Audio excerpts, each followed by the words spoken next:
ఆషాఢం sale ఒకటి కొంటే మరొకటి ఉచితం అని బోర్డు చూడగానే పరిగెత్తుకుంటూ షాపింగ్కి వెళ్లే వాళ్ళను చూసుంటాం. లోపలికి వెళ్ళాకే అసలు సంగతి తెలుస్తుంది. 10,000 చీర ఒకటి కొంటేనే 1000 రూపాయల చీర ఉచితం అంటాడు. ఈ విషయాన్ని చిన్న స్టార్ గుర్తుపెట్టి కండిషన్స్ అప్లై అని రాసి ఉంటాడు. చీరలమ్ముకునేవాడే బెటర్.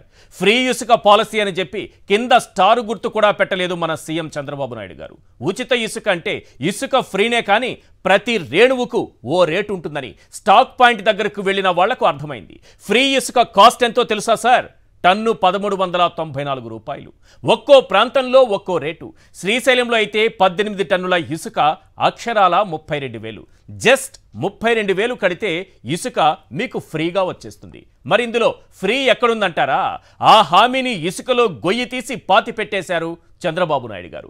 ఇక పచ్చముఠ ఈ 40 రోజుల్లో 40 లక్షల టన్నుల ఇసుకను అక్రమంగా ఆవురావురమంటూ మింగేసింది. మరికొందరు నదీ గర్భాన్ని తవ్వి లారీల్లో నింపి పక్క రాష్ట్రాలకు తరలిస్తున్నారు. ఒక్క మాటలో చెప్పాలంటే ఉచితం మాటన దోపిడీతో ప్రజలపై పన్నుల భారం వేశారు. ప్రభుత్వ ఖజానాకు భారీగా నష్టం చేశారు. అయ్యా చంద్రబాబు నాయుడు గారు, ఇసుక ఉచితంగా ఇస్తానన్నారు. ఇక్కడేమో టన్నుకు 394 వసూలు చేస్తున్నారని అడిగితే ఉచితమన్నాం ఇచ్చేశామంటూ అవహేళనగా మాట్లాడారు. ఒక్కటి మాత్రం నిజం, జగన్ హయాంలో ఇసుకను అమ్మారు. చంద్రబాబు పాలనలో ఫ్రీ పాలసీ అంటూనే అంతకు మించి బాధేస్తున్నారు. ఇసుకాసురులకు చంద్రబాబు ఒక దేవుడు. 2014 నుంచి 2019 వరకు ఆయనిచ్చిన వరంతో వేలాది కోట్లు కొల్లగొట్టేశారు. ఇప్పుడు అదే జరుగుతోంది. దేవుడు లాంటి చంద్రబాబు వరం ఇవ్వడంతో ఇసుక మాఫియా రెచ్చిపోతోంది. ఫ్రీ పాలసీ ముసుగులో అక్రమంగా సాగుతున్న ఇసుక దందాపై ప్రజలు ఓ 10 ప్రశ్నలు అడుగుతున్నారు. అవేంటో ఒక్కసారి మనం స్క్రీన్ పైన చూద్దాం. రైట్, క్వశ్చన్ నెంబర్ 1, ఇసుక ఫ్రీనే కానీ ప్రతి రేణువుకు ఓ రేటు కట్టి వసూలు చేస్తున్నారు. అవునా కాదా? ఆల్ ఫ్రీ బాబు అబద్ధం చెప్పకు. క్వశ్చన్ నెంబర్ 2, ఉచిత పాలసీ అంటూనే టన్నుకు 1394 రూపాయలు బలవంతంగా వసూలు చేస్తున్నారు. అవునా కాదా? ఆల్ ఫ్రీ బాబు అబద్ధం చెప్పకు. క్వశ్చన్ నెంబర్ 3, 18 టన్నుల ఇసుకకు అత్యధికంగా 32,000 వసూలు చేస్తున్నారు. అవునా కాదా? ఆల్ ఫ్రీ బాబు అబద్ధం చెప్పకు. క్వశ్చన్ నెంబర్ 4, ఫ్రీ పాలసీ మాటున పన్నులు, రవాణా ఛార్జీలు, నిర్వహణ ఫీజులు ముక్కు పిండి వసూలు చేస్తున్నారు.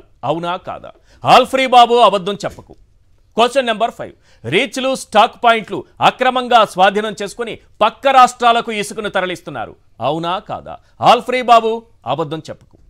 క్వశ్చన్ నెంబర్ 6, రాష్ట్ర వ్యాప్తంగా 40 లక్షల టన్నుల ఇసుక అక్రమంగా ఆవురావురుమంటూ తినేశారు. అవునా కాదా? ఆల్ ఫ్రీ బాబు అబద్ధం చెప్పకు.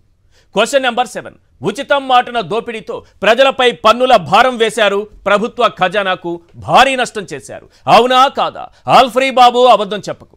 క్వశ్చన్ నెంబర్ 8, వే బ్రిడ్జులు లేని చోట్ల ఇష్టారాజ్యంగా ఎల్లో గ్యాంగ్ ఇసుక తరలించుకుపోయేలా ఎల్లో లైసెన్స్ ఇచ్చారు. అవునా కాదా? ఆల్ ఫ్రీ బాబు అబద్ధం చెప్పకు. క్వశ్చన్ నెంబర్ 9, నాడు జగన్ హయాంలో ఇసుక ధరల కంటే ఇప్పుడు ఫ్రీ పాలసీ అంటూనే భారీగా బాధేస్తున్నారు. అవునా కాదా? ఆల్ ఫ్రీ బాబు అబద్ధం చెప్పకు. క్వశ్చన్ నెంబర్ 10, 2014-19 మధ్య ఫ్రీ పాలసీ ముసుగులో ఏకంగా 1,300 కోట్లు దోచేశారని సిఐడి అధికారులు తేల్చారు. అవునా కాదా? ఆల్ ఫ్రీ బాబు అబద్ధం చెప్పకు. ప్రజలు అడుగుతున్నటువంటి ఈ 10 ప్రశ్నలకు చంద్రబాబు నాయుడు గారు, ప్రభుత్వ అధికారులు, కూటమి నేతలు సమాధానం చెప్పాలి.